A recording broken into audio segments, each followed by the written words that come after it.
अस्सलाम वालेकुम नाज़रीन। आप देख रहे हैं हमारा चैनल लर्निंग विद वसीम। आज हम अपने इंग्लिश लैंग्वेज लर्निंग के सिलसिले के नए लेक्चर के साथ हाजिर हुए हैं। आज हम बात करेंगे फ्यूचर परफेक्ट टेंस पर।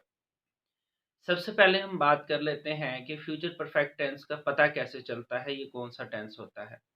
ये टेंस होता है कि जब आने वाले ज़माने में हम काम के मुकम्मल होने के बारे में बताएं।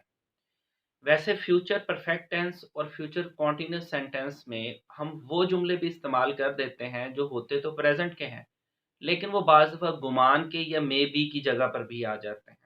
मिसाल के तौर पर अगर हम कहें कि वो अपना काम कर रहा होगा या वो गाड़ी चला रहा होगा, और दूसरी तरफ हम फ्यूचर परफेक्ट की बात करें कि उसने मकान बना लिया होगा, तो ये वाले सेंटेंस एक तरह से तो आने वाले ज़माने में काम की परफेक्शन या मुकम्मल होने का बताते हैं। दूसरी तरफ बाज़ दफ़ा प्रेज़ेंट में ही ये गुमान के लिए या ख़याल के लिए या मेबी की जगह पर भी आ जाते हैं। तो अब हम स्टार्ट करते हैं कि इस तरह के जुमलों को हमने ट्रांसलेट किस तरह से करना है। तो इसकी निशानी तो यही रहती है कि आखिर में चुका होगा, चुकी होगी या इस तरह की चीज़ें आ जाती हैं। मसलन वो अपना काम मुकम्मल कर चुका होगा या उसने अपना काम मुकम्मल कर लिया होगा, तो ये एक ही बात है। इससे हमें मुस्तक़बिल में आने वाले ज़माने में काम के मुकम्मल होने का पता चल रहा है। तो इस तरह के जुमलों को ट्रांसलेट करने का तरीक़ाकार ये होता है कि हम सब्जेक्ट लगाते हैं, फिर या विल या शैल में से कुछ लगता है, फिर हम हैव लगाते हैं, वर्ब की थर्ड फॉर्म लगाते हैं और उसके बाद remaining part of the sentence आ जाता है इज़ देयर। अब अगर इस जुमले की बात करें कि वो अपना काम मुकम्मल कर चुका होगा, तो इसकी ट्रांसलेशन ये होगी कि he will have completed his work. अब ये चीज़ हम पहले भी पढ़ चुके हैं फ्यूचर इंडेफिनिट में कि हमने विल किसके साथ लगाना होता है और शैल किसके साथ लगाना होता है। हम आई और वी के साथ शैल लगाते हैं, उसके अलावा कोई भी सब्जेक्ट हो हम उसके साथ विल लगाते हैं। लेकिन मॉडर्न इंग्लिश के अंदर शैल का कॉन्सेप्ट ख़त्म हो चुका है। हम उसके लिए भी विल ही इस्तेमाल कर देते हैं या कॉन्ट्रैक्शंस इस्तेमाल होती हैं। आइल, विल इस तरह के कॉन्सेप्ट्स इस्तेमाल किए जाते हैं। तो जब भी हमने नेगेटिव बनाना होता है तो हम तरतीब से पढ़ते आ रहे हैं कि हमने हेल्पिंग वर्ब के बाद नॉट लगा देना होता है, और अगर हमारे पास कंपाउंड हेल्पिंग वर्ब हो तो हम उसको तोड़ देते हैं, उसके दरमियान में नॉट लगा देते हैं। तो ये वाला जो जुमला है कि वो अपना काम मुकम्मल कर चुका होगा, अगर हम इसको नेगेटिव में करें तो उसने अपना काम मुकम्मल नहीं किया होगा, ये वो अपना काम मुकम्मल नहीं कर चुका होगा, तो ये बन जाएगा he will not have completed his work.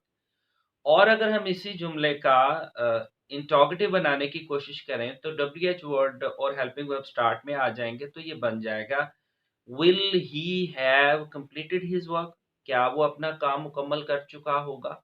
और अगर हम इसी का इंटरोगेटिव नेगेटिव बनाएँगे, तो जैसे तरतीब में होता है कि अब हमने इंटरोगेटिव वाली ही तरतीब में सब्जेक्ट के बाद नॉट लगा देना है।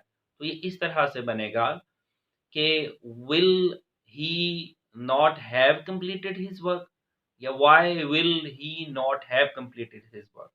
तो ये हो गया हमारे पास एक्टिव वॉइस का, फ्यूचर परफेक्ट में एक्टिव वॉइस का।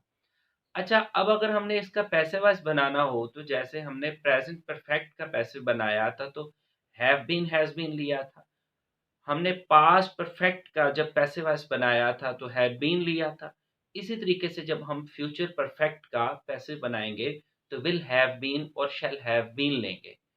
अब अगर हम इस सेंटेंस को इस तरह से देखें कि काम मुकम्मल किया जा चुका होगा या काम मुकम्मल कर लिया गया होगा, तो इसकी ट्रांसलेशन कुछ इस तरह से बनेगी, the work will have been completed.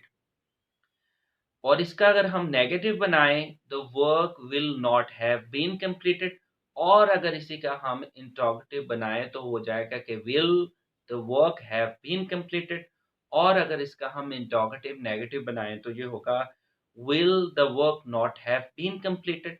तो इस तरीके से हम फ्यूचर परफेक्ट के पैसिव वॉइस को बना लेते हैं। उम्मीद है कि आपको हमारा आज का लेक्चर पसंद आया होगा, और इसके साथ हम ये बताते चलें कि अब तक हमने टेंसेस की इस सीरीज़ में जो 9 पार्ट्स को पढ़ा है, टेंसेस को देखा है, उसमें पैसिव वॉइस का सिलसिला ख़त्म हुआ। हमारे जो नेक्स्ट आने वाले लेक्चर्स हैं, जिनके अंदर हम परफेक्ट कंटीन्यूअस की बात करेंगे, इंग्लिश लैंग्वेज के अंदर उनका पैसिव-वॉइस नहीं होता।